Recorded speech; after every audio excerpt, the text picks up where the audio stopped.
بسم الله الرحمن الرحيم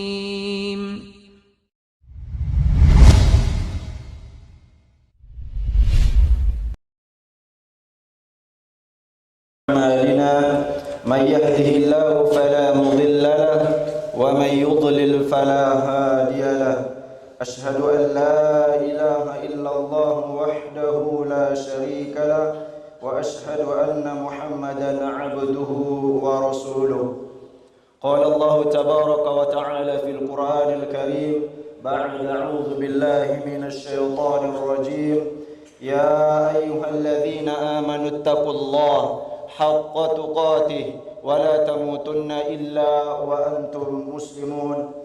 Hai orang-orang yang beriman, bertakwalah kepada Allah Subhanahu wa taala dengan sebenar-benarnya takwa, dan janganlah sekali-kali kamu meninggal atau mati melainkan dalam keadaan beragama Islam. Ya ayyuhalladzina amanu taqullaha wa qulu qawlan sadida yuslih lakum a'malakum wa yaghfir lakum dhunubakum wa man yuti'illaha wa rasulahu faqad faza fawzan 'azima. Hai orang-orang yang beriman, bertakwalah kamu kepada Allah Subhanahu wa taala dan ucapkanlah perkataan yang benar. Niscaya Allah akan memperbaiki bagimu amalan-amalanmu dan mengampuni bagimu dosa-dosamu. Dan barang siapa mentaati Allah dan Rasulnya Muhammad sallallahu alaihi wasallam, maka sesungguhnya ia telah mendapatkan kemenangan di atas kemenangan yang besar. Ya ayyuhan nasu taqu rabbakum alladhi khalaqakum min nafsin wahidah wa khalaqa minha zawjaha وبث منهما رجالا كثيرا ونساء واتقوا الله الذي تساءلون به والأرحام إن الله كان عليكم رقيبا. Hai sekalian manusia, bertakwalah kepada Rabbmu Allah Subhanahu wa taala yang telah menciptakanmu dari diri yang satu, dan daripadanya Allah menciptakan istri, dan daripada keduanya Allah Subhanahu wa taala memperkembangbiakkan laki-laki dan perempuan yang banyak. Dan bertakwalah kepada Allah Subhanahu wa taala yang dengan menggunakan namanya kamu mendapatkan, meminta dan berjalan di atas muka bumi ini dengan silaturahmi yang terbaik. Sesungguhnya Allah Subhanahu wa taala selalu menjaga dan mengawasimu. Amma ba'd, ummatul Islam, senantiasa kita memuji kepada Allah Subhanahu wa taala yang telah memberikan kita begitu banyak kenikmatan.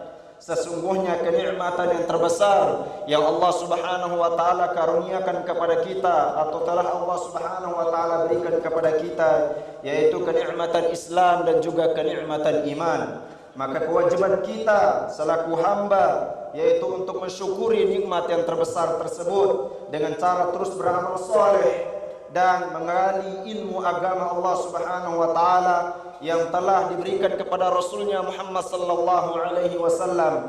Lalu beliau sallallahu alaihi wasallam sampaikan kepada para sahabatnya, dari para sahabatnya disampaikan kepada para alim ulama, dan seterusnya hingga ilmu itu sampai kepada kita. Setiap ulama menyampaikan ilmu untuk menjadi sebuah penerang dan pedoman dalam hidup kita.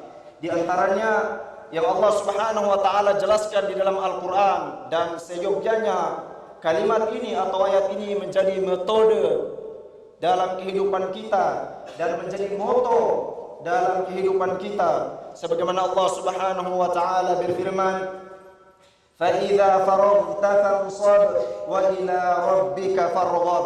Dalam surah Al-Insyirah Allah Subhanahu wa taala berfirman, فَإِذَا فَرَغْتَ فَانصَبْ, apabila kamu telah selesai maka berdirilah.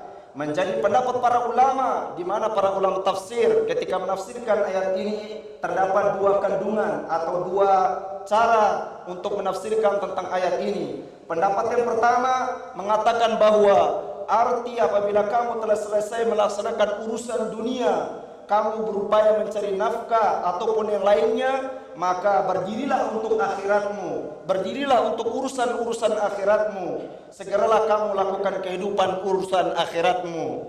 Ini merupakan perkara yang Allah Subhanahu wa taala perintahkan kepada kita selaku hamba-hambanya. apabila kita telah mencari urusan-urusan dunia, kemudian setelah itu kita diperintahkan untuk segera mencari urusan-urusan akhirat kita.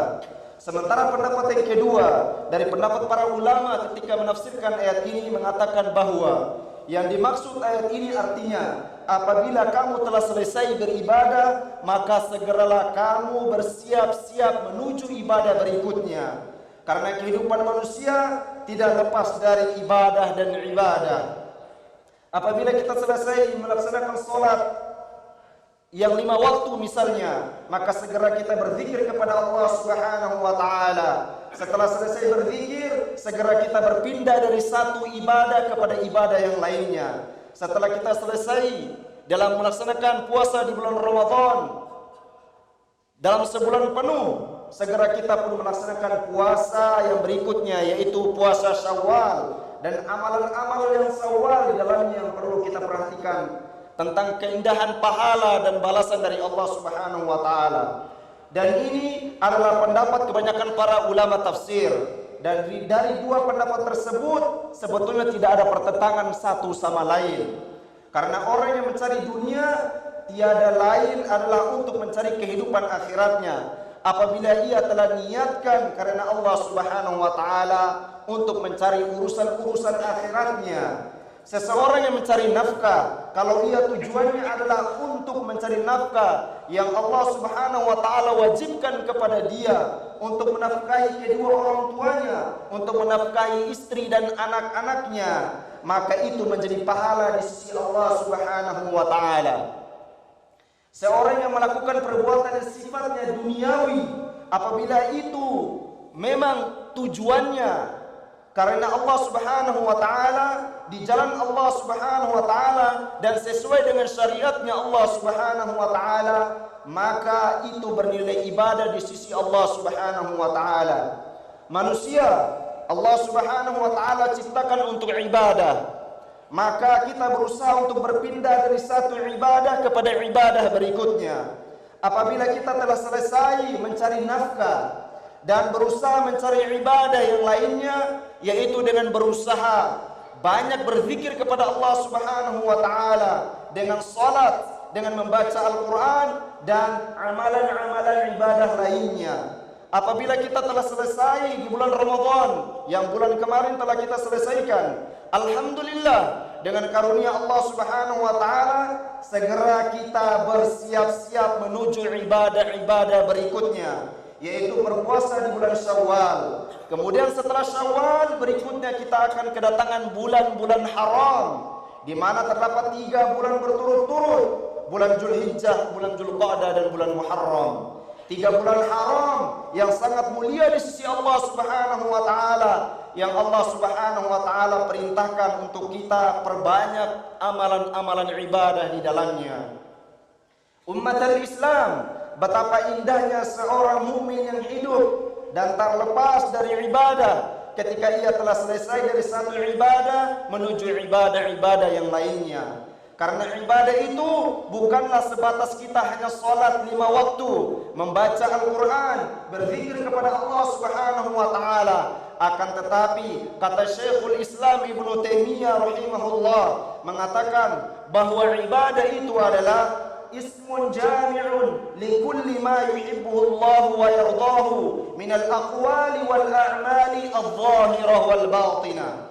Setiap perkara yang dicintai oleh Allah Subhanahu wa taala berupa ucapan atau perbuatan yang tampak maupun yang tersembunyi, semua itu adalah bentuk kecintaan Allah Subhanahu wa taala.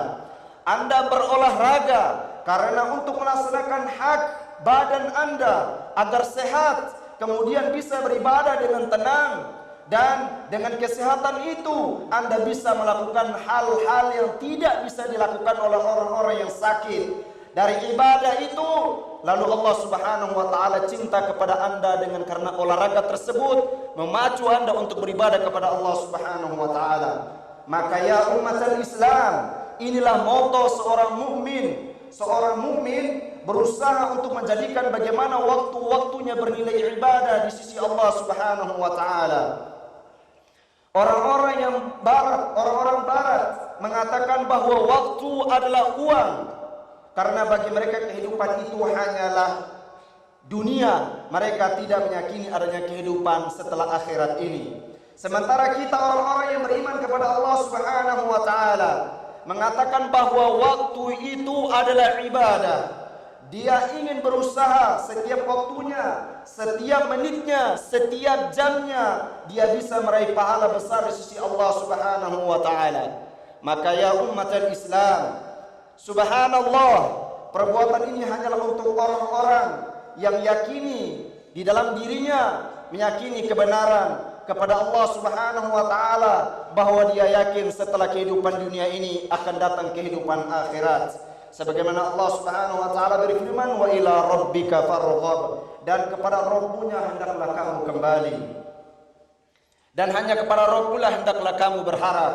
Iya, seorang mukmin hanya berharap kepada Allah Subhanahu wa taala semata. Seorang mukmin hanya menggantungkan keharapannya kepada Allah Subhanahu wa taala. Yang dia inginkan dalam hidupnya satu tujuannya, yaitu cinta Allah Subhanahu wa taala dan keridhaannya Allah Subhanahu wa taala. Dia tidak ingin menjadikan cinta manusia sebagai tujuannya hidup di muka bumi ini.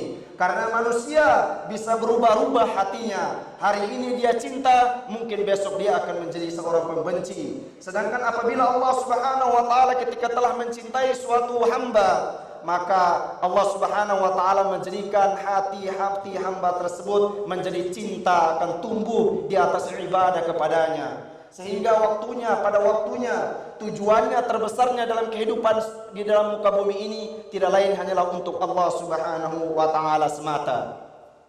Subhanallah, betapa mulianya seorang mukmin, sehingga ketika ia ditimpa kesulitan apapun, ia sabar karena ia harapkan adalah wajah Allah Subhanahu wa taala. Ketika ia diberikan kesenangan, dia tidak tertipu dan bahkan ia bersyukur kepada Allah Subhanahu wa taala karena yang ia harapkan di hatinya hanyalah kehadiran Allah Subhanahu wa taala. Sungguh Rasulullah sallallahu alaihi wasallam kagum kepada seorang mukmin. Kata Rasulullah sallallahu alaihi wasallam dalam sabdanya, "Ajaban li amril mu'min, inna amrahu kullahu khairun walaysa dhalika li ahadin illa lil mu'min. In asabathu syarra syakarahu wa in asabathu dharra sabarahu fakana khairun lahu." Sungguh menakjubkan urusan seorang mukmin. Semua urusannya adalah baik baginya. Hal ini tidak didapatkan kecuali pada diri seorang yang beriman kepada Allah Subhanahu wa taala. Apabila ia mendapatkan kesenangan, dia bersyukur, maka yang demikian itu baik kepada dirinya. Sebaliknya, apabila ia tertimpa kesusahan, ia pun bersabar, maka itu demikian merupakan kebaikan bagi dirinya. Dan itulah yang akan terjadi tidak akan terjadi kecuali kepada orang-orang yang beriman, meyakini bahwa Allah Subhanahu wa taala akan selalu berada di dalam qalbunya.